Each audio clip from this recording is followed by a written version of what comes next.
Amen. Sige po, tayo po lahat tayo umawit sa Panginoon. Hallelujah. Tayo po sama-sama ang manalangin at bago po tayo magpatuloy sa ating pagsamba sa ating Diyos. Panginoon, sa oras na ito, Diyos, patuloy kami nagpapasalamat, Panginoon, sa iyong kabutihan sa aming buhay. Muli, O God, kami lumalapit sa iyo na may magpapakumbaba sa aming puso, Panginoon. Nalalaman namin, O Diyos, na wala po kaming kakayanan, Panginoon, gawin ang lahat ng iyong pinagagawa sa amin kung wala ka sa aming buhay. Lord, lagi mo kami samahan kahit sa mga simpleng bagay, Panginoon, sapagkat kailangan namin. Wala po.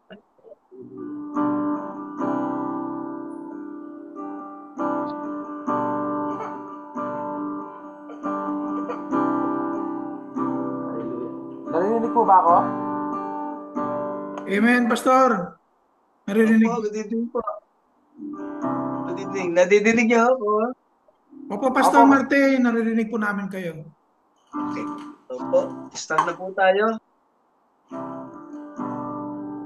Di ba tayo po yung magpatuloy? Hallelujah, Jesus. Sa oras na ito, Panginoon, muli po kami nagpapakumbaba sa iyong harapan, Panginoon Diyos, nagpapalinis po sa aming mga karumihan, nagpapasaliksik sa iyo, Panginoon, saliksikin mo ang aming mga puso, Diyos. Nalalaman mo ang laman ng aming isipan at puso sa oras na ito, Panginoon. Ngayon pa man, O God, patawarin mo kami sa aming mga pagkukulang, patawarin mo kami sa aming mga pagkakasala sa iyo, patawarin mo kami sa aming mga kahinaan, O Diyos. Lord, kailangan ka namin, Panginoon, kailangan namin ng iyong habag. Kailangan namin, O Diyos, ng iyong kapatawaran sa aming buhay. Sa oras na ito, Lord, hallelujah, kahabagan mo po ang iyong mga anak. Patuloy na samahan kami, Panginoon, sa gabing ito, sa gawain ito, Panginoon. Muli pinagtipon mo kami, O Diyos, sa mahalagang katuruan na nais mong matutunan namin, Panginoon, sa mensahe mo sa aming buhay, sa iglesia, O God, at sa pagpapatibay ng aming pananampalataya at paglilingkod sa iyo, Panginoon. Ngayon pa man, Lord, hallelujah, sa buong gabing ito, gabayan mo po ang bawat isa sa aming pag-aaralan. Buksan mo ang aming mga tenga upang marinig namin ang iyong tinig. At kung ano man po ang nais mo, Panginoon, naming lakaran sa huling mga panahon. Lord, yung gagamitin mo lingkod, Panginoon, hallelujah, dalangin namin, O Diyos, anoint mo, Panginoon, sa bawat kapahayagan, O God, at pagtuturo, O Diyos, ng iyong salita, patuloy na magrema sa aming puso. Kung ano man po, Panginoon, ang aming matutunan, ito po'y manahan sa amin magpakailanman. Dalangin namin, Panginoon, hallelujah, sa oras na ito, patuloy na pagkaisay mo ang aming puso umaawit sa iyo, nagpupuri sa iyo, sapagkat, Lord, as you said, O God, you are seeking a worshiper, Panginoon. Naghahanap ka ng mga tunay na mananamba sa iyo, Panginoon. Sa oras na ito, Diyos, bubugin mo ang aming puso, baguhin mo, Panginoon. Dalisayin mo upang sa aming pag-aawitan, O Diyos, ay maging kalugod-lugod ang aming mga awitan para sa iyo, O God. Sa oras na ito, O Diyos, lukuban mo kami ng iyong banal na dugo. Patuloy na maghari ka, O God. We declare, Lord, yung kung aming internet connection, Panginoon, ay hindi po mag-malfunction. Kundi, Lord, matapos po yung gawain namin, Panginoon, na maayos, O Diyos. Salamat po sa gabing ito. Ito po ang aming dalangin sa pangalan ng aming Panginoon.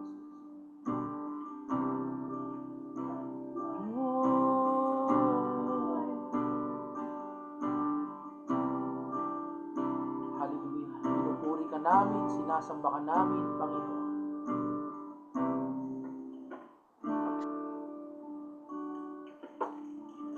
Habang hindi karapat-dapat, mabukulan ng haba, at wagas mong magsimba.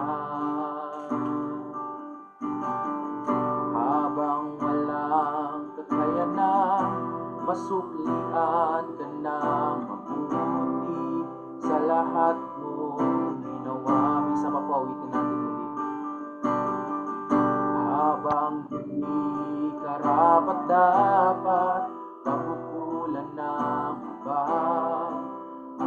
wagas mong pagsinta.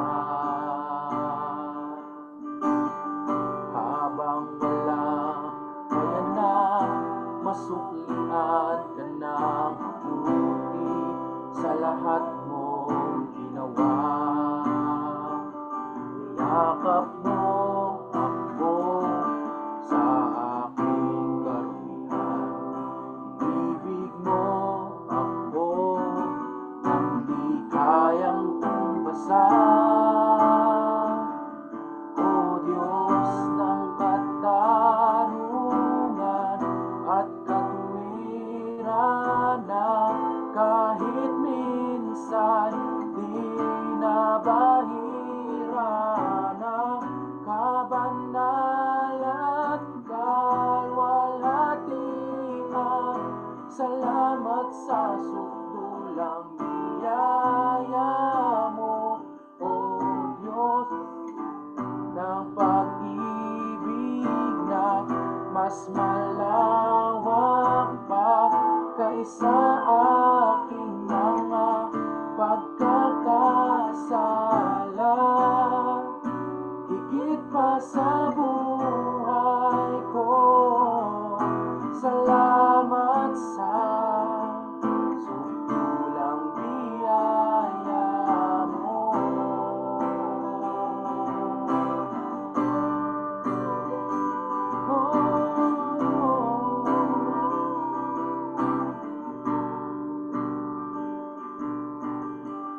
Ang walang salang manunubos at umako ng parusang nararapat sa akin.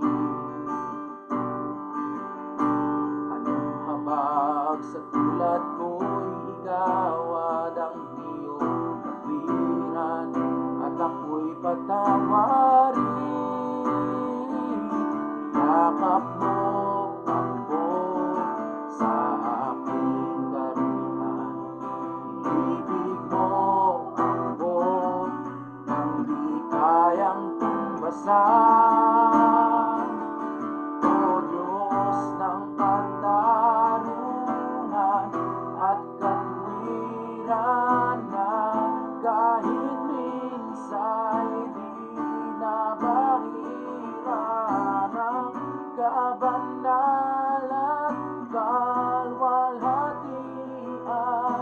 Salamat sa sutulang biyaya mo, O Diyos ng pag-ibig na mas malawak pa kaysa aking mga pagkakasala. Higit pa sa buhay ko, salamat sa sutulang biyaya mo.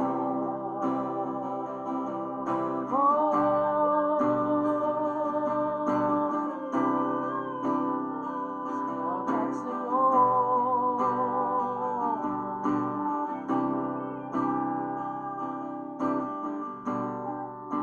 Hallelujah, Jesus. Lord, pinupuri ka namin, sinasambahan namin, O God. Yakap mo ako sa aking karumihan. Ibig mo ako nang di kayang tumbasan. Yakap mo ako sa aking karumihan. Ibig mo ako nang di kayang tumbasan. O Diyos ng katarungan at katuwiran na kahit minsan di nabahira ng kabanalan, kalwalhatian. Salamat sa sutulang biyaya mo, O Diyos ng pag-ibig na mas malawak pa kaysa aking 'Sala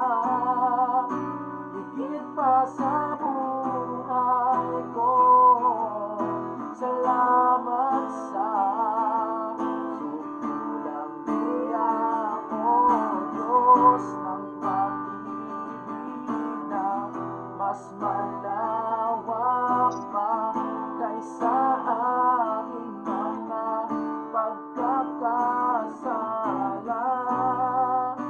Higit pa sa buhay ko, salamat sa sutulang biyaya mo.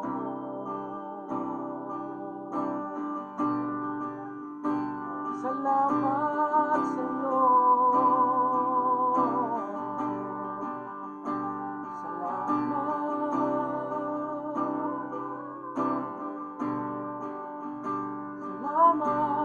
Jesus. Panginoon, hallelujah. Muli, gabayan mo kami, ang bawat isa, Panginoon, na wala pa po sa platform na ito, Diyos. Ay makakasama po namin, Panginoon. At minsan pa, O God, hallelujah, palakasin mo kami spiritually, O God. Paalala mo sa amin, O Diyos. Hallelujah. Na lahat ng aming ginagawa hindi nawawala ng kabuluhan. Ano man, Panginoon, ang aming pinag-aaralan, ano man ang aming natututunan, Panginoon, ito'y kagamit-gamit, Panginoon, sa aming ministry, sa aming buhay, at sa mga susunod na henerasyon, kung nais mong ibahagi namin ang lahat ng itong matututunan. Kaya muli, O Diyos, sa ilang papurit mo sa salamat, sa ngalan ng aming Panginoong Hesus, ito po ang aming dalangin. Amen. Hallelujah, praise the Lord. Sige po, tayo po dumako na sa ating mentoring at akin pong inanyayahan na ang ating mahal na Pastor Marte. Pastor?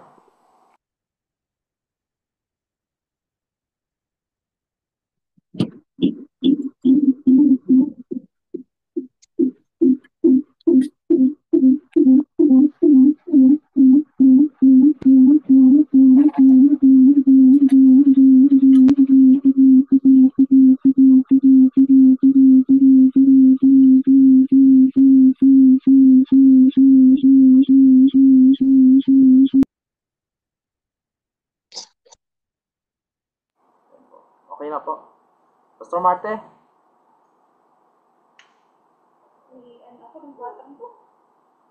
Pwede. Wala. Wala po kasing wifi dito. Hello? Hello po, Pastor. Okay na po. Yes, good evening. Medyo nagpo-problema po ang wifi ko. Mahina po ang signal. Okay, in the name of the Lord, at sina Panginoon lahat ang mga hindrance. Okay po, kasi medyo nagpaka-problema po ang height.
Hello, Pastor JC. Hello.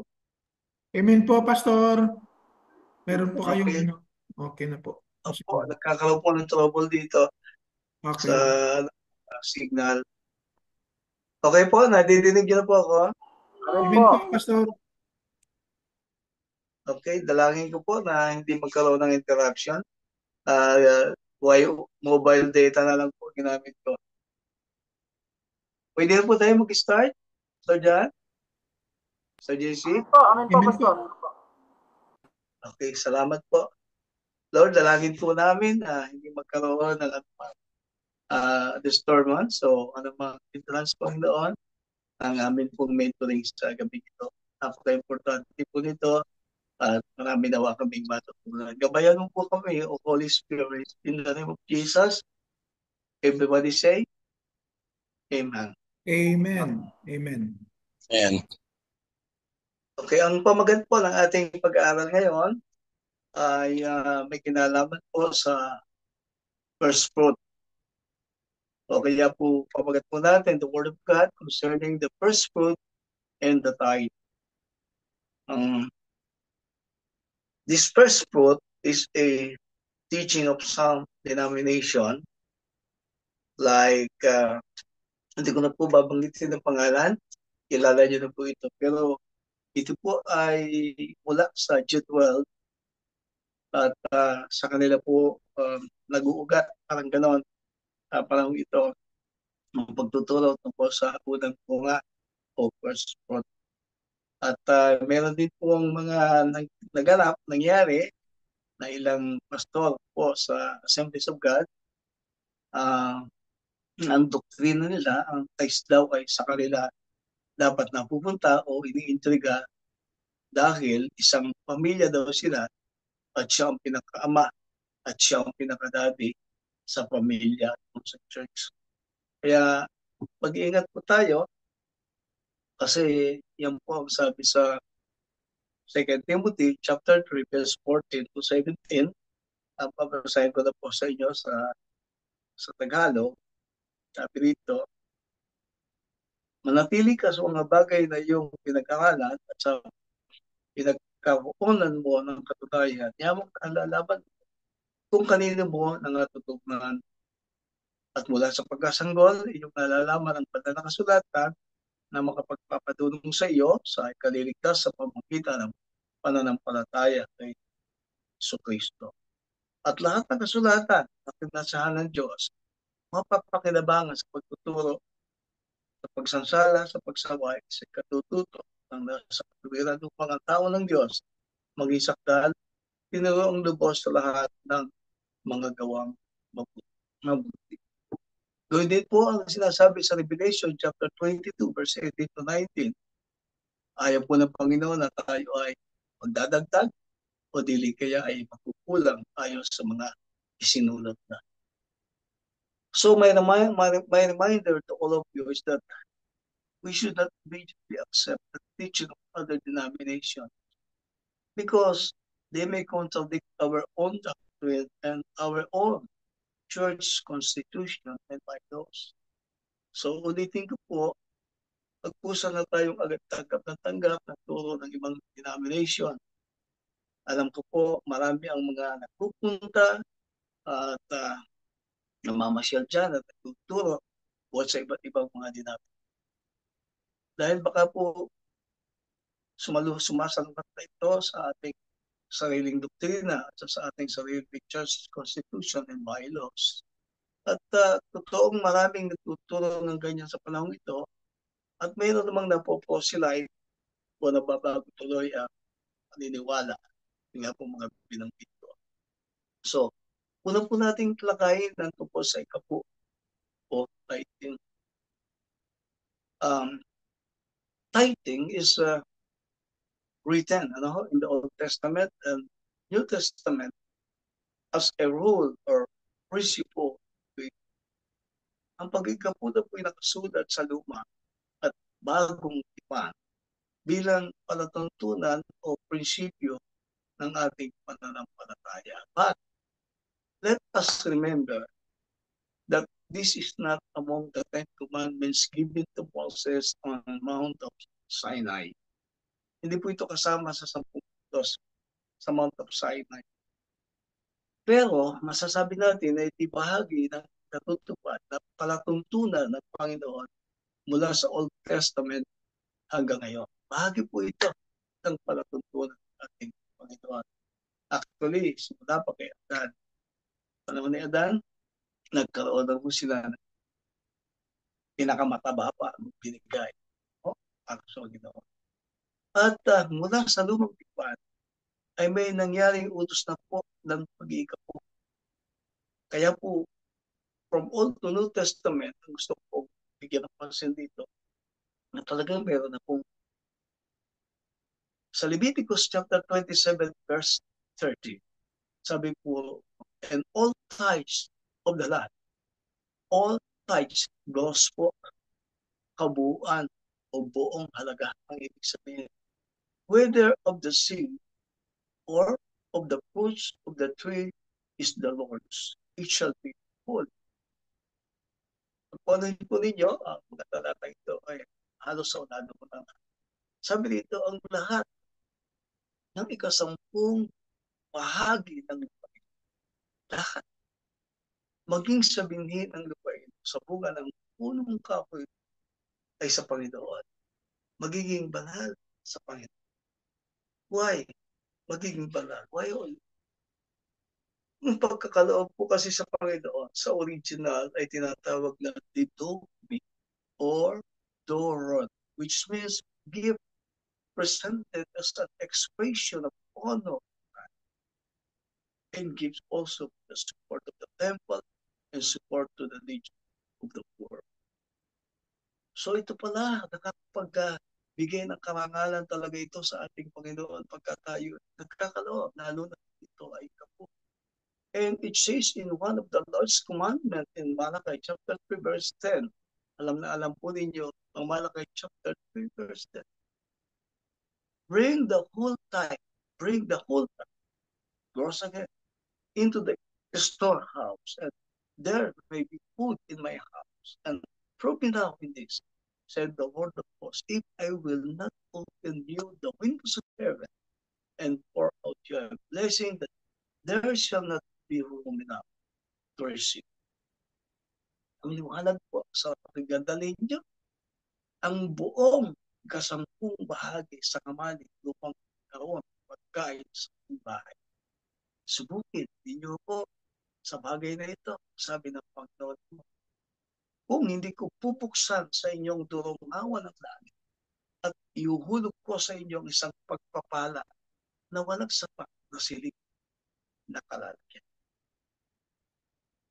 May curse po. Kung ating pag-aaralan ito sa bandang unahan ng verse, may curse na binabanggit dito kapag hindi po tayo sumunod. At pakiramdam ko po as per discernment, may mga talagang hindi sumusunod. Hindi po talaga 10% from the gross ang nangyayari po. At kaya po, hindi ito ang instruction ng Panginoon. Ang instruction po ng Panginoon, give the 10% of gross income before we reduce the money for expenses. Hindi po tama na ginagastos muna. Ito man ay personal, ito man ay individual, ito man ay sa church. Hindi po tama ang ginagastos muna. At kung anong matira, doon kukunin ng tithes. Kulang po ang pananampalataya natin pag ganyan ang ating mga paraan ng pag-iikap. Kaya kulang at kulang pa rin, minsan ang budget at nagkakadeficit. Don't misinterpret 2 Corinthians chapter 9 verse 1 hanggang 14. Because this refers to contribution, donation, and pledges due to false need. And it is not referring to tithing. Kasi minsan po yung binabasa natin kapag tinuturo natin. Hindi po, tumutukoy po ito sa contribution, handog at pangako ng tulong dahil sa pangangailangan ni Pablo at hindi patungkol sa tithing. But according to Mark chapter 12 verse 17 in the New Testament, tithing na talagang ibig sabihin dito ni Kristo ng sabihin niya, ang sa Diyos ay sa Diyos. So kayo din po ang sinabi mismo ni Kristo sa Matthew 23:23. Nang sabihin po ng Panginoon natin, Sabat ninyo, mga eskriba, mga Pariseo, mga mapagpaibaba, pagkat na nabibigay kayo ng ikapo sa New Testament po yan. Sabi ng iba kasi, hindi na wala tayong mababasa sa New Testament. Ito si Kristo po isa. Pagkat na nagbibigay kayo ng sa ikapo ng Gelbag Buena at Anis at Camino, at inyong pinababaya, hindi ginagawa ang lalong mahalagang bagay sa katusan na dilipat ang katarungan, ang pagkakabag-habag, at ang pananampalataya. Dapat sana ninyong gawin ang mga ito at huwag pabayaan, hindi gawin yung iba. You may read it also. If we study Hebrews chapter 7, verse 1 to 6, we are included in the promise of blessing, even in the fruits of tithing from God. Kahit basahin natin ang Galatians chapter 3, verse 14 and verse 29, which says, we Gentiles from Abraham came the promise and blessing because of our faith in Christ, who counted us as seeds and heirs of the promise. Kasama daw po tayo sa pangako na pagpapala pag isa po at malaki. Nababasa natin doon sa pinanggit ko sa Galatians chapter 3, verse 14 and verse 29 na tayo mga hipil mula kay Abraham dumating ang pangako at pagpapala sa ating upang ang ating pananampalataya kay Kristo na ibinibilang tayo binhi at tagapagmana ng pangako. Therefore, tithing is actually commanded until the New Testament according to Christ and according to the promise of blessing even in our time. Aliwanag po, ang pag-iika po 10% ay nilutos po talaga hanggang sa bagong tipan ayon kay Kristo at ayon sa pangako ng pagpapala maging sa ating panahon. Tandaan po natin, hinahanap ito ng Panginoon na ating gawin. Sabi nga sa Ecclesiastes chapter 3 verse 15, ang nangyari sa dagdaan, nangyari na. At ang mangyayari pa ay nangyari na rin. At hinahanap mo din ng Diyos ang nakaraan. That which has been is now, and that which is to be had already been. And God part that which is past. Mahalaga po na ayon sa ating pananampalataya sa pagkakalaot po ay ayon sa ating pananampalataya. Kaya nga sinabi ko, iniyasik mo yun. Now, let us discuss about the first fruit if it is the same as what is commanded under the New Testament. Malakayin po natin ang tungkol sa unang bunga o first fruit at ito po talaga ang topic natin. Kung ito ay katulad ng ikapo at iniutos hanggang sa bagong buwan. First, ang unang utos ng Panginoon tungkol sa unang bunga. The Lord's commandment concerning the first fruit. Ito ang ating pangalawang haba-haba.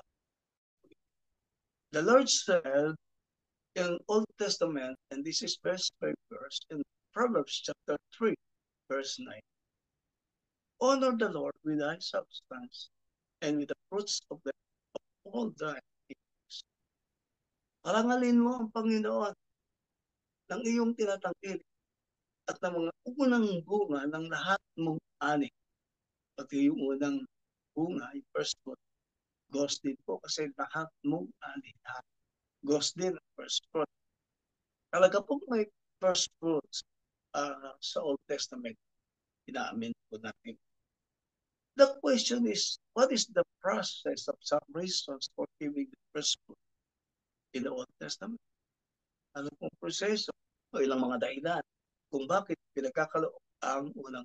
Please write down what the Old Testament says. In Exodus chapter 34, verse 26, the first of the first fruits of their land, those shall bring unto the house of thy God, ang pinakaunang bunga daw po ng iyong lupa ay yung dadali sa bahay ng Panginoon. Sa bahay. Para kung sinabi dito sa Malakay chapter 3 verse 10, sa bahay din dadali. So, tithes man yan, sa bahay dadali. Yan man ay unang bunga, sa bahay mo dadali. Ang ibig sabihin po ng bahay, ito po yung tahanan ng Diyos. Sanctuary, at ito po ay masasabi natin sa panahon ito na ito yung ating mismong sambahan.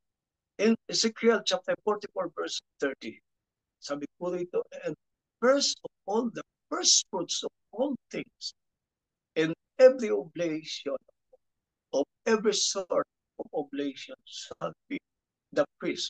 He shall also give unto the Lord, or unto the priest and the first of your door, that he may cause the blessing to rest in thy house. Ano po sabi dito sa taga?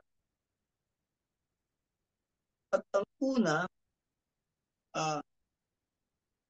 sa lahat ng unang bunga ng bawat bagay at sa lahat ng alay na bawat bagay, sa lahat ninyong mga alay ay magiging sa saserdote.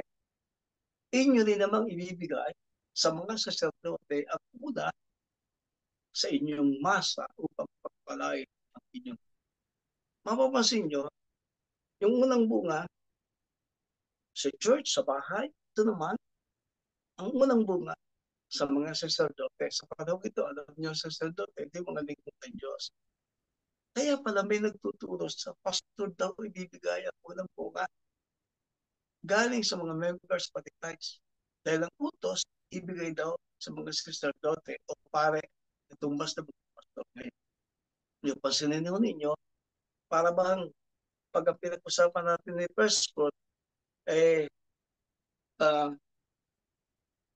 yung una, sa Diyos ibibigay, ito namang sinabi sa binanggit natin, ay sa mga pastor ibibigay, kumbaga. In Exodus chapter 23, verse 16, sabi po roon, in the feast of harvest, the first fruits of thy life, which thou hast sown in the feast of ingathering, which is in the end of the year, when thou hast gathered in the laborers out of the field. At ang pista daw ng pag-aani ng mga unang bunga na iyong kapagalan, na iyong inihasik sa bukid, at ang pista ng pag-aani sa katapusan ng taon ng pag-aani mo ng iyong kapagalan sa bukid. Ito po yung tinatawag na Feast of Harvest. Marami po kasing feast. Feast of Passover, Feast of Unleavened Bread, Feast of Harvest.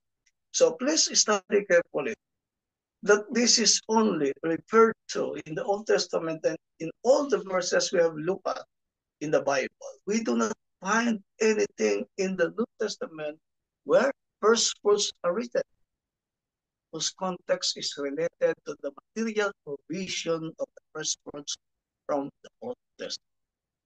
Lilinawin ko po, ulitin ko po. Pag pinag-aralan po nating mabuti, bawang palatuntunan lamang sa matatakipan natin. Tinutukoy dito. At sa lahat ng ating tinunghayang mga talata sa Biblia, ibinanggit ko, wala tayong makikita sa bagong tipan na may mga nasulat sa unang bunga o na unang bunga ng konteksto ay may kinalaman o may kaugnayan sa material pagkaloob ng unang bunga. Kahit po saliksikin po natin mabuti. Kaya ang tanong at argumento dito, iniuutos ba sa mga Kristiyano sa bagong tipan ang magbigay ng first fruit? That's the question and argument here. Are Christians commanded in the New Testament to give first fruit? Ang paliwanag po natin, some Christians have a tradition of this time of giving the first fruits in the first month of the year or every January from their whole income or from their total salary or profits from their business, their business to give to the church or pastor. So, linawin po natin. May pinaiiral na po ng ilang iglesia sa panahon ito patungkol sa pagkakaroon ng unang bunga ng first fruit. Sa unang buwan, ilang taon, o tuwing Enero mula sa kanilang buong kinita, buong sweldo, o buong tinubo sa negosyo, o may negosyo para ibigay sa iglesia o sa pastor. Yan po yung doktrina bisa ng mga G12. So, pwede pa itong hulugan kahit wala sa Biblia yung salitang hulugan pertaining to first fruit. Kung hindi nyo kayang biglain yung buong isang buwang sweldo nyo na ibibigay, eh, pwedeng hulugan. Ang ibig po bang sabihin, if you earn millions or billions tulad ng bawa ni Atong Ang, kung kayaman o the Hindus, you should give it to the church of pastor. That would suddenly make us very rich. Kung milyon o kung bilyon ang kinita ng member mo, dapat ibibigay daw sa iglesia o sa pastor. Eh di bilang napakayaman natin yan. Hindi lang mayaman, napakayaman natin yan. Kaya, mga pastor yata ng ibang iglesia nakabolbo sa Pilipinas. Hindi ko nababanggitin niya po. Sino? Mga naka-Volvo, naka-BMW, naka-Mercedes-Benz. Hihiliin pa kayo. Ako mo, mismo personally, parang hindi ako eh. Isa sa mga pastor na G12, o timoy ka, malapit na akong magka-Volvo. Pero sa sasakyan niyang ginagamit, BMW, gusto ko magka-Volvo. You know, those who promote this doctrine often use several passages as their biblical support, such as Proverbs chapter 3, verse 9. Sinabi ko kanina na sabi sa English, honor the Lord with your wealth and with the first fruit of your produce. At ganyan sa Exodus chapter 23, if I'm not mistaken, verse 19, isa sa pinagbatayan nila, nang sabi, the best of the first fruits of your grounds you shall bring into the house of the Lord your God. You know, this kind of giving remains controversial or debatable.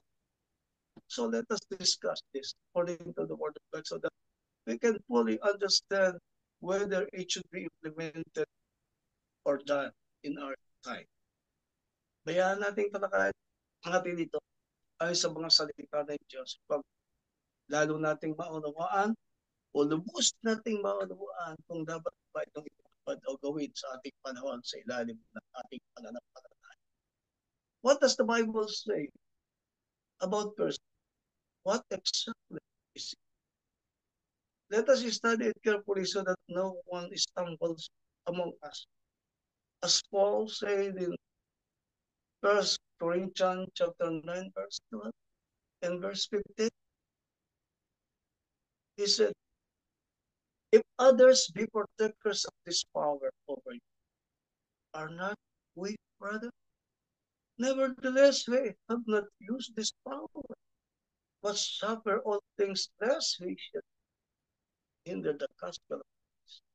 But I have used none of these things, neither have I written these things, that it should be so done unto me.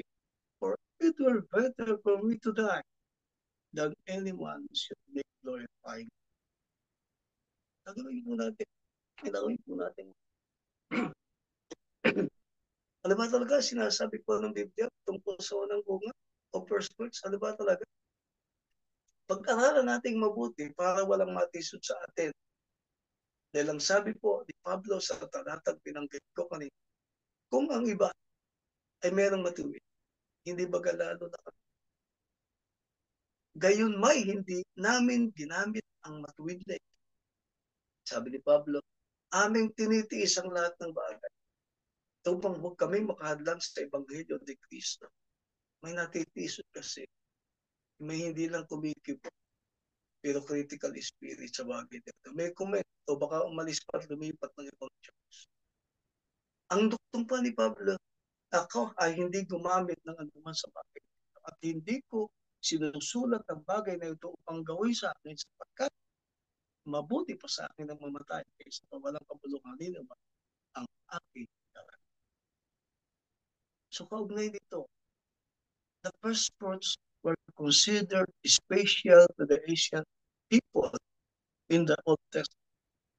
Just as firstborn sons were special to them, the first fruit of the harvest also indicated the quality of the crops on the land. If the foods or crops were good, it was a guarantee that the following harvest would be good. These were considered holy in the harvest of the ancient Israelites. We commanded to make this offering, which was different from tithing. Kung lilinawin po natin, ang first fruit daw po, sabi nito ay itinuturing na natatagi para sa sino mang tao. Natatangi lang po para sa sinaunang tao sa Old Testament. Kung paano natatagi sa kanila ang mga panganay na anak, itong unang bunga ng ani ay nagsasaad naman ng mga kalidad ng bunga ng lupa. Kung maganda po ang unang bunga, garantiya ito na maganda din ang mga susunod na ani. Ang mga ito ay binibilang na banal o para lang sa Panginoon at po ito po ginagawa ng mga sinaunang Israelites na inuutusan na gawin ang ganitong paghahandog na kakaiba sa tithing. And there were also some changes in the giving of the person. For example, we see in Exodus 23 verse 19 and Exodus 34 verse 26, yung kaninang nabanggit ko rin ilang talata, that the only first fruits that needed to be given were from the crops of the land, which says the first of the first fruits of your land shall bring into the house of the Lord your God. Ano po sinabi? Nagkaroon daw po noon ng pagbabago ang pagbibigay ng unang bunga. So, ibig sabihin, hindi consistent. Hindi tuloy-tuloy. Bakit pa iba-iba?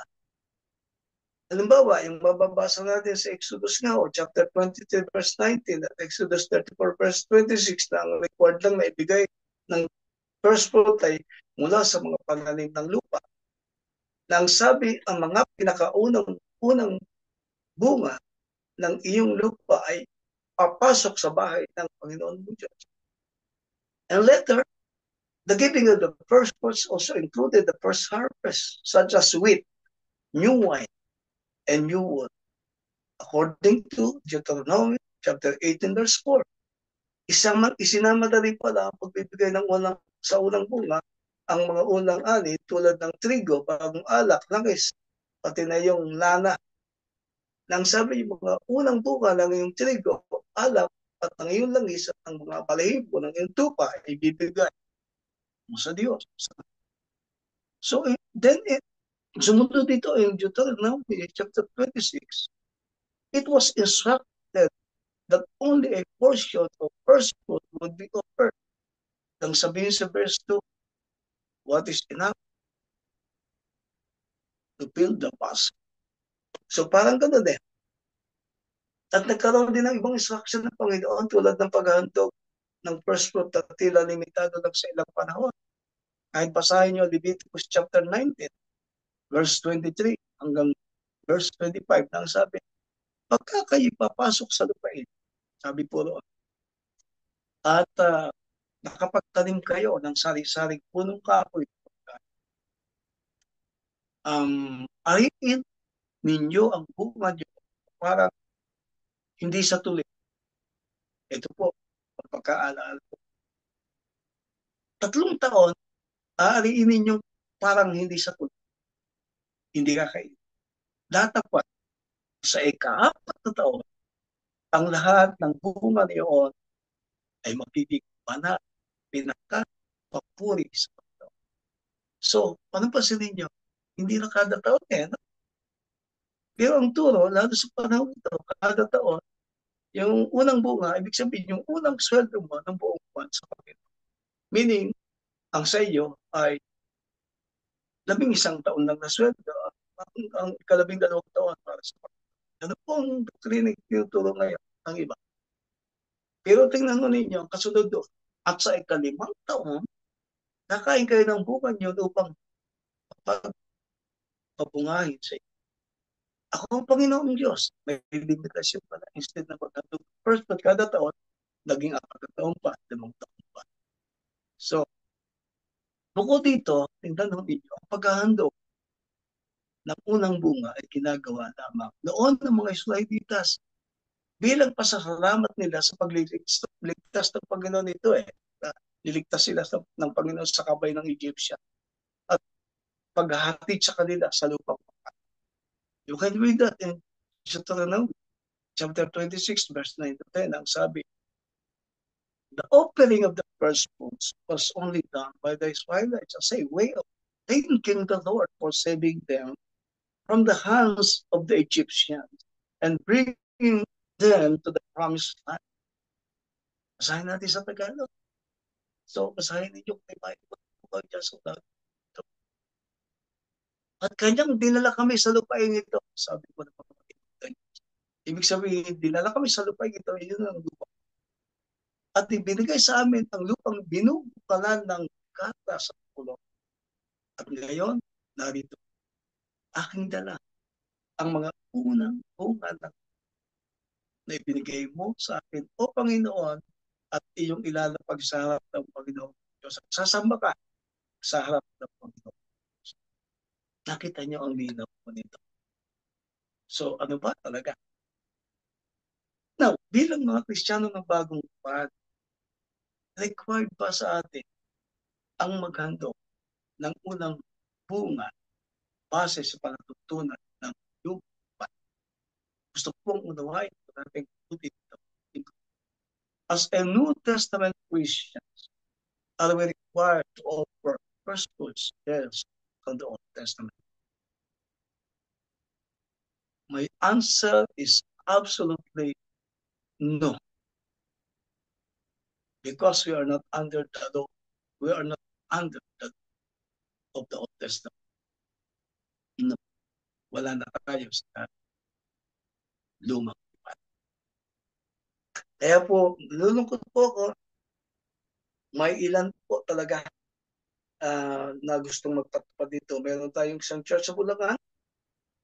Sinaway ko po at pinaliwanagan ko kasi dumadala po siya sa mga gathering ng J12. Mag-ingat po tayo. Hindi lahat po dapat i-adapt sa Diyos. Brothers and sisters, by evaluating all the biblical instructions for giving or opening first fruit, it's very obvious that this practice is just part of Jewish sacrifice system, which the believers of today are not in. Dahil sa paghahandog ng first fruit, ay kabilang sa napakarami ng paghahandog bilang bahagi ng kanilang temple rituals o tangi o exclusive lang para sa mga Jewish o Hudyo. And the Bible reveals that we are not under the Jewish law.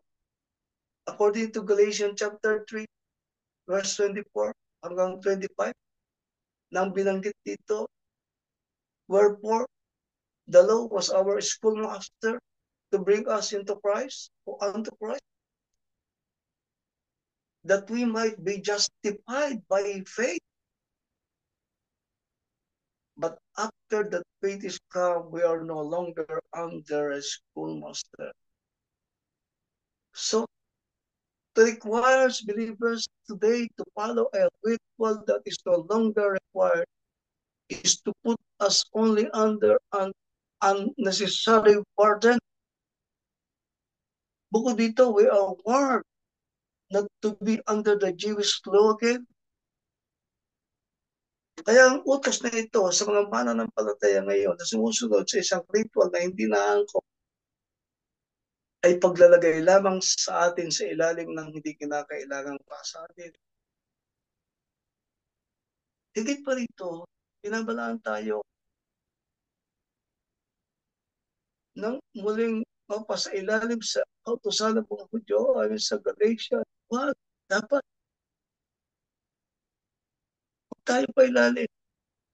Sabi nga sa Galatians chapter 5 verse 1, sa kalayaan, pinalaya tayo ng Kristo. Magsitibay nga kayo at huwag kayong pasakop na muli sa pagkaalipin.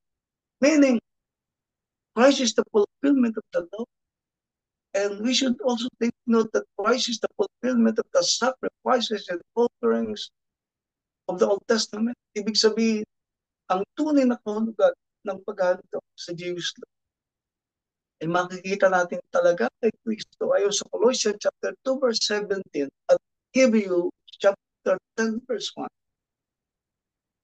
ng pagkakasulat sa Ingles, which are a shadow of things to come, but the body is Christ. For the law having a shadow of good things to come, and not the very image of the things, can never, with those sacrifices which they offer hereby. So, taon-taon, ginagawa po ito ng mga tao sa Old Testament. Kaya, tinawag si Kristo bilang first fruit of those who have fallen asleep in 1 Corinthians chapter 15 verse 20. Nang sabi rin dito, but now is Christ risen from the dead and become the first fruits of them that is left. And his resurrection implies all believers who die will also be resurrected. He also fulfilled the law, kaya siya ang magiging katuparan o pinauwian ng kautusan. Kaya ang sabi mismo ng Panginoon, ng mga 5:17, huwag niyong isipin na ako'y naparito upang sirain ang kautusan o ang mga propeta. Ako'y naparito upang, hindi upang sirain, kundi upang ganapin. Dahil dito, ginanap talaga niya. At si Kristo ngayon, ang kinauuwian ng kautusan sa ikatutuwid ng bawat sumasampalataya. Yan po niliwanag ni Pablo sa Romans chapter 10 verse 4. Kaya ang pagsasagawa hanggang sa ngayon ng isang ritual na nagawa na o nais sa katuparan na noon pa ay kasing kahulugan ng pagsasawalang bisa sa natapos na gawain ni Kristo kung nasa ilalim pa tayo ng Diyos. Ibig sabihin, ang mga Kristiyano ngayon sa ating panahon ay hindi na obligado sa anumang paraan na magbigay ng unang bunga dahil hindi na tayo tagasunod ng Diyos. Bukod pa sa tayo mismo ay tinuturing na ngayon ng mga unang bunga dahil sa pananampalataya natin kay Kristo. Batay po sa James chapter 1 verse 18 at Revelation chapter 14 verse 4. Ang sabi po rito doon, sa sariling kalooban ay kanya tayong ipinanganak sa pamamagitan ng salita ng katotohanan upang tayo ay maging isang uri na pangunahing bunga ng kanyang mga nilalang. So, gayon din po sa Revelation 14. This means that we are special to God. Also, we believers possess the first fruit of the Spirit. So you may read it in Romans 8:23 about the first fruit of the Spirit. Dahil meron tayong initial experience of salvation, a guarantee na later on, tatanggapin din natin ang resurrection. Pero tandaan po natin, hindi na po tayo magtatag. Ang tanong sa totoong nagaganap sa larangan ng pagkakala, kung tithing lang ito. Marami ang hindi talaga dapat. Naniniwala po kayo doon. Yung totoong nagaganap sa larangan ng pagkakala, kung sa tithing, marami ang hindi dapat. Paano po kaya kung buong kita mo sa isang taon ay iniutos ng Diyos na ibigay? So, pwede bang pakisagot lang ang isa sa inyo? Pastor John, pwede ko pakisagot? Paano po kaya? Kung tithing lang, marami ang hindi tapat. Paano po kaya kung buong kita mo ay iutos ng Diyos na ibigay mo? the church. Recommend po kung totoo o hindi ang sinabi. Pastor John? So, Pastor, so Yes. regarding po dyan, kung halimbawa po ay sa tithing, marami pa naman po kasi talaga na hindi nila naiintindihan yung blessing at kung ano po yung obedience pagdating po sa tithing. Kaya kung halimbawa po pagdating sa first fruit, mas lalong mabigat talaga. Kaya siguro hindi iniutos o ika nga hindi na po natin sinasagawa yung first fruit dahil unang-una nga po hindi na tayo we are no longer under the law. And second is yung tithing po kasi is out of obedience. Kaya po ang hindi pagkakaloob ng tithes, which is disobedience, especially pag leader na po. Okay. So, my question is pertaining to the first fruits. Salamat po. Ulitin ko kung sa tithing lang, marami ang hindi talaga tapat. Totoo, hindi tapat. I tell you. Paano po kaya kung buong kita mo iutos ng Diyos na ibigay mo? Yun ang tanong ko rin. Salamat, Pastor John. Kaya pakicomment po. O Pastor JC, anong comment nyo dito? Pastor, gaya nga ng sinabi ng ating salita ng Diyos, katulad din ni Pastor John, we are under grace and we cannot fulfill all the law. At saka ito po ay Levitical law or shall we say Old Testament law that it is intended for the Israelites. Hindi po lahat ng Old Testament law ay applicable sa atin kasi in the first place, Jesus Christ already was shed His blood and we are under the a better covenant that we are saved by grace, hindi sa ritual, hindi man sa anumang pagsunod, kundi bagkus ay nasa puso ang tinitingnan ng Panginoon sa atin. In fact, mas gusto nga ng Panginoon na mas higit pa doon, hindi natin dapat na nakasalala yung ating pagsamba sa Diyos sa mga ritual, kundi sa ating puso kung paano natin siya ipurihin. So I think we cannot fulfill all this law. At gaya na sinasabi natin, Pastor, kung ifo-fulfill natin yan, ay baka nga magiging constraint na sa atin, pabigat na. Sabi nga ni Paul, without constraint, ang pagbibigay ay nasa puso at kailangan ay hindi dahil doon sa mga pagsunod sa mga lumang tipan na batas. Salamat po. Amen po. Salamat. Maganda ang nadinig ko sa inyo. So, dama ko na, unawaan ko yung tuturo natin at hindi na kayo madidisip dyan. Mga pumupunta dyan na nagtuturo, nagdadagdag. So, ng mga katulad. Pastoral Therese, pwede mo madinig ang inyong comment tungkol dito sa first fruit? Amen po. Ano, Pastor, yun nga po yung sabi ninyo na kung ibibigay yung, for example, whole year na kita, parang talagang mabigat na ano yun kung sa sarili mong pertaining to first fruits ha. Pero yun nga, sabi nyo din na yung yung hindi lahat ay faithful doon sa tithing nila, how much more na gawin yung magawa ba yung ganon. Samantalang, yun nga po yung napakinggan din natin na ang pagbibigay natin is talagang yan, yung obedience natin sa Panginoon o how we honor God. Yun po ang importante. Kung talagang ino-honor mo ang Lord and by faith, the way ka magbigay ay gaano man kalaki yon sa feeling mo na nalakihan ka sa binigay mo, pero by faith na gagawin mo yon is madali po na magiging cheerful giver po tayo. Amen. Pero yung sa first fruit naman po, meron lang akong ko sa inyo, Pastor. Dito kasi sa church, actually hindi naman yun natuturo na talaga yung first fruits dito. Pero meron po kaming na-experience na nagbigay po ng first fruits. Ngayon, dun nga po na parang ma-amaze ka dahil buong sahod nila binibigay. Pero yun nga po, hindi siya pinapractice talaga dito sa KCI. Kaya, praise the Lord. Yun lang po. Amen. Amen.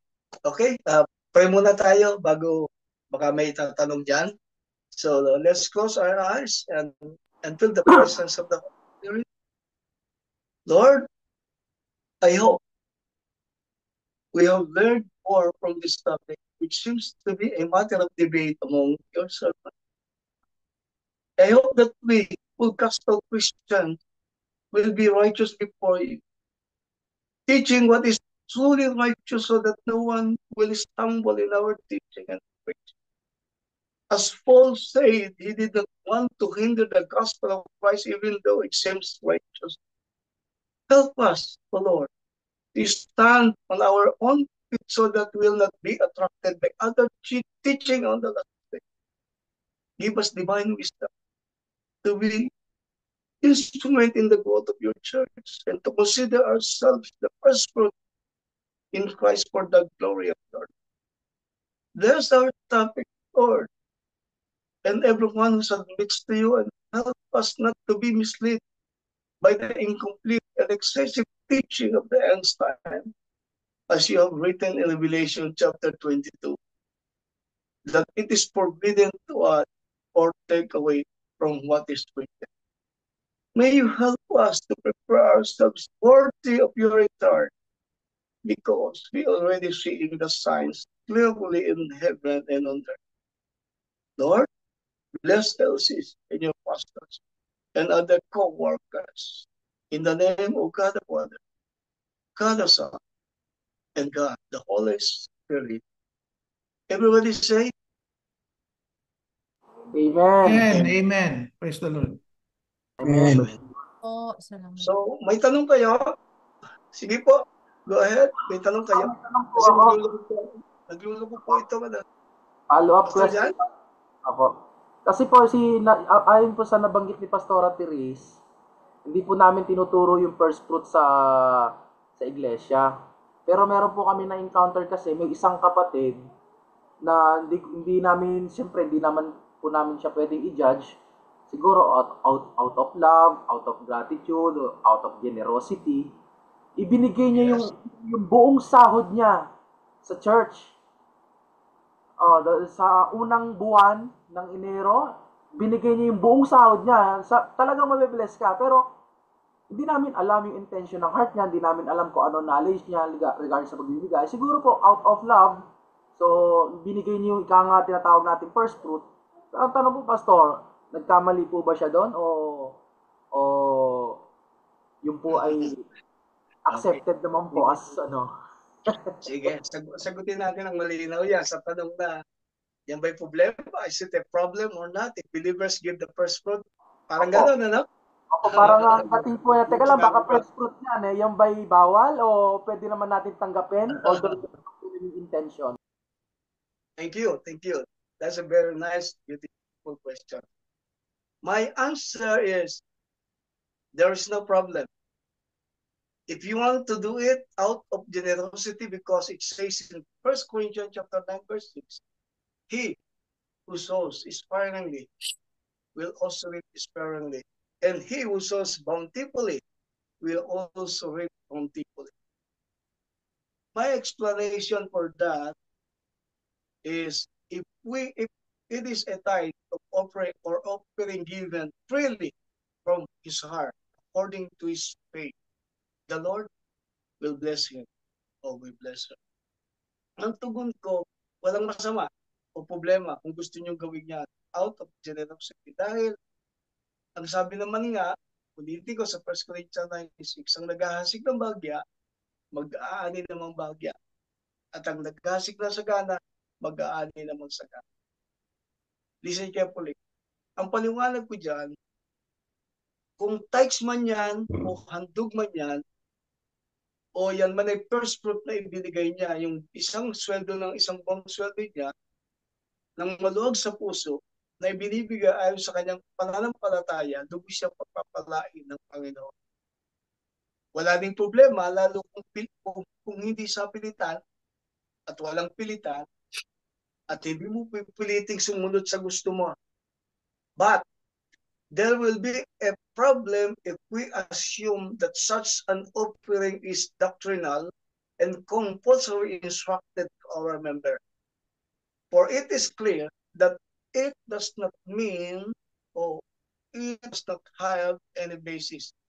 Doon magkakaproblema kung palalagay natin na ang naturang paghandog ay sa pilitan at ituturo at ipatutupad natin sa ating miyembro bilang doktrina dahil malinaw na wala itong sagradong batayan sa turo ni Kristo sa bagong tipan pag ito galing sa Jewish law. Ulitin ko po that the biblical practice of offering first fruits was already gone a long time ago. So giving one's first income does not actually mean na itutuloy natin hanggang sa ating panahon.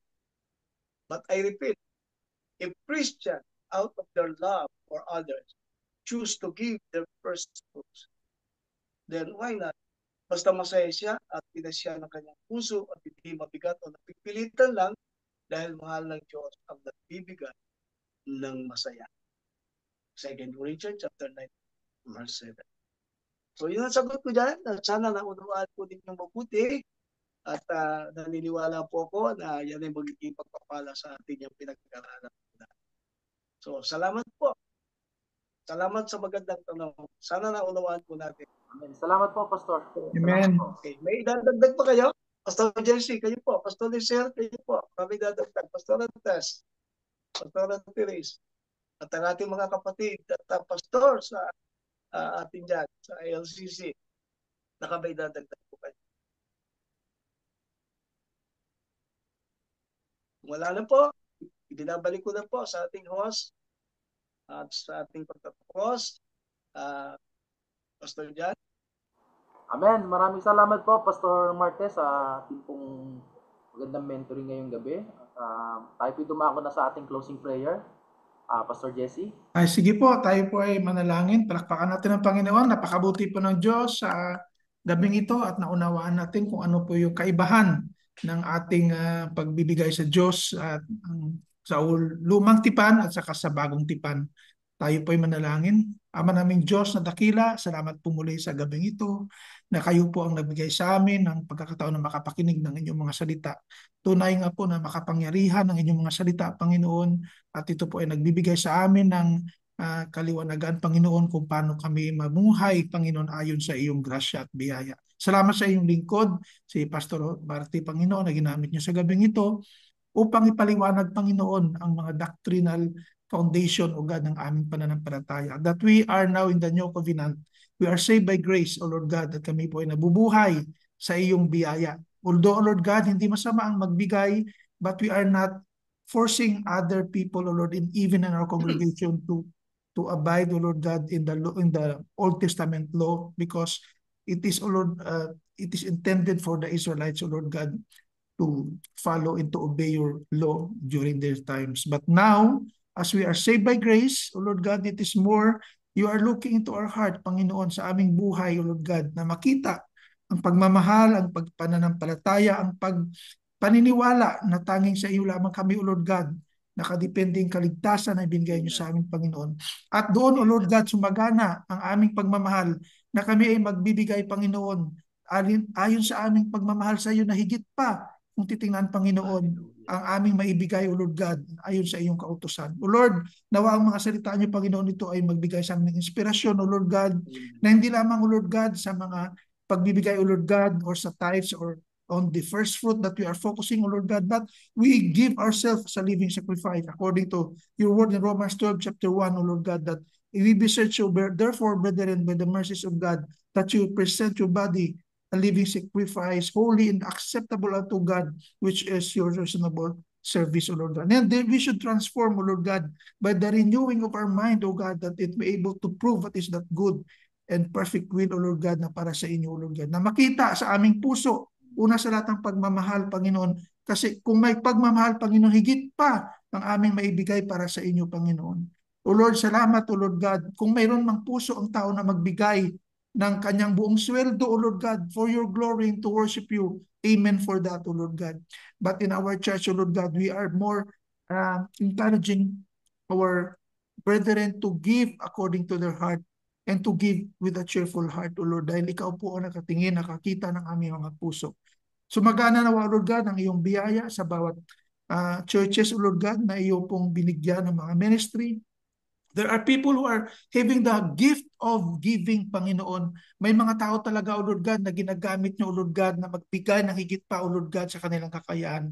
Salamat, Panginoon, dahil ikaw po ang siyang maggabay sa amin sa iyong biyaya, Panginoon, sa banal na Espiritu siyang nagbigay sa amin, Lord God, ng kapangyarihan, Lord God, na kami ay magkaroon ng puso na magbigay, Panginoon, para sa inyo. Ang aming buhay, ang aming talento, ang aming mga gifts, Panginoon, belongs to you, and it is worthy, O Lord God, to give you all the worship, ang pagbibigay, O Lord God, ng praises and glory para sa inyong dakilang pangalan. Salamat sa mga leaders na nandirito ngayon, Lord God, sa mga pastor ng bawat churches, sa TBH, KCI, sa TOP, Panginoon, maging sa ALCC Philippines, O Lord God, all over the Philippines, O God, sa headquarters, O Lord God, maging sa buong mundo, Panginoon. We're praying, O Lord God, even to the born-again believers, O Lord God, na O Lord God, ay sumagana, O Lord God, ang pagmamahal dahil mas madali ang magbigay, Panginoon, kung may pagmamahal, O Lord God. Hindi na issue, Panginoon, ang pera sa aming buhay, kundi bagkus, O Lord God, kami ay masayang magbibigay, O Lord God. Dahil alam namin na higit pa ang biyaya ang aming natanggap galing sa inyo, ang buhay na walang hanggan, Panginoon. Malapit na ang iyong pagdating, amin pong nakikita na ang mga signs of end of times, Panginoon. Wala na kaming dapat pang isipin kung paano kami mag-invest, O Lord God, ng aming kayamanan dito sa mundo, kundi we are investing our heavenly treasures in heaven, O Lord God. Salamat, Panginoon. It's a privilege to serve you. It's a privilege, O Lord God, to spend time with you. It's a privilege, O Lord God, to hear your words and to work in your words, Panginoon. Salamat, O Lord, napakabuti mo sa aming buhay. Salamat sa mga kapatid na nagbibigay ng inspirasyon, na tuwing nakikita namin sila, Panginoon, na sila ay nandito sa mga gawain ng PPM, Panginoon, we are inspired. We are encouraged, O Lord God, dahil alam namin, Panginoon, ang kalakasan, O Lord God, nakikita namin sa bawat lingkod niyo, Panginoon, sa bawat pastor, mga leaders, O Lord God, na patuloy na naging faithful, O Lord God, mag-commit na kanilang oras, O Lord God, sa gawain na ito.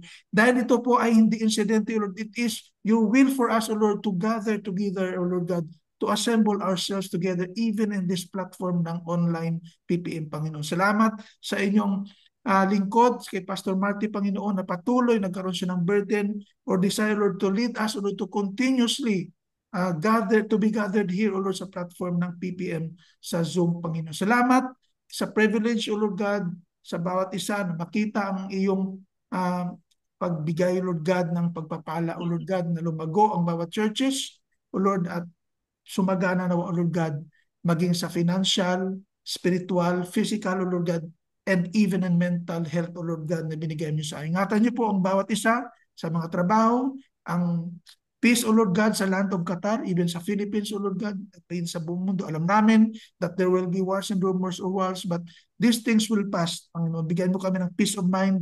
Bigyan niyo po kami ng faith, O Lord God, na kami po'y manalig sa inyong mga salita at kami po'y maging panatag sa aming mga pananampalataya na hindi mo kami pababayaan. You will never leave us nor forsake us. Salamat, O Diyos, sa gabing ito. Kayo pong aming Diyos, sovereign God. You control everything, O Lord God. If God is with us, who will be against us? And we can do all things through Christ who strengthened us. In Jesus' mighty name we pray. Amen and amen. Amen. Amen. Salamat po, Pastor JC. Pakibigay po kay Pastor Dan ang recording natin. At Opo. makita ko po yung ating record kayong Sige gabi. po. Salamat po sa inyong lahat. Benediction Salamat po, po Pastor. talaga. Benediction niyo po. Kayo na po mag-benediction. Yes, opo. Okay. Sa amin pong pagtatapos, Panginoon, kami nagpapasalamat. Narito ka, kasama ka namin. At ikaw lagi, O Diyos, ang siyang nagpapaunawa, Panginoon, ng iyong mga salita, upang mga salita mo iti maging ilaw at liwanag sa ministeryo ng iyong lingkod. Panginoon, salamat po. Ikaw po ang siyang nagtuturo sa amin upang maituro naman namin ito sa iba. Pagpalain mo po ang iyong mga lingkod na narito, namamahala, Panginoon, sa LCC. Kata, sila po iyong pagpalain ng lubos sa kabuhayan, sa kalusugan, lalo sa spiritual, Panginoon, na kalalagayan. Pagpalain po ang lahat ng iglesia ng LCC sa Katang, Panginoon. Salamat po. Basbasan mo po kami ng iyong pagpapala at pag-iingat. In the name of God the Father, God the Son, and God the Holy Spirit.